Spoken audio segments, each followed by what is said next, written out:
Hi, my friends. Let's draw and learn Halloween words together. Here comes a witch. First, draw a big purple hat. Then draw her face.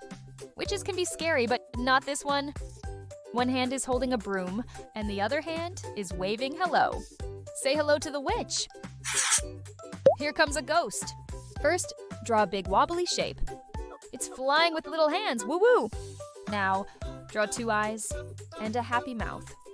Say hello to the ghost. Ready? Here comes a pumpkin. First, draw a big round shape. Now, add a green stem on top. Draw 2 triangle eyes and a big smile. Wow. Say hello to the pumpkin.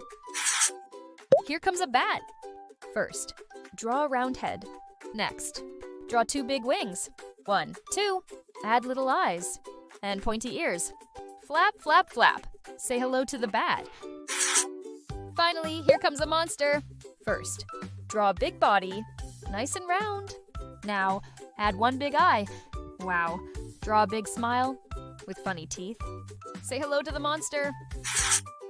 Let's see what we drew today.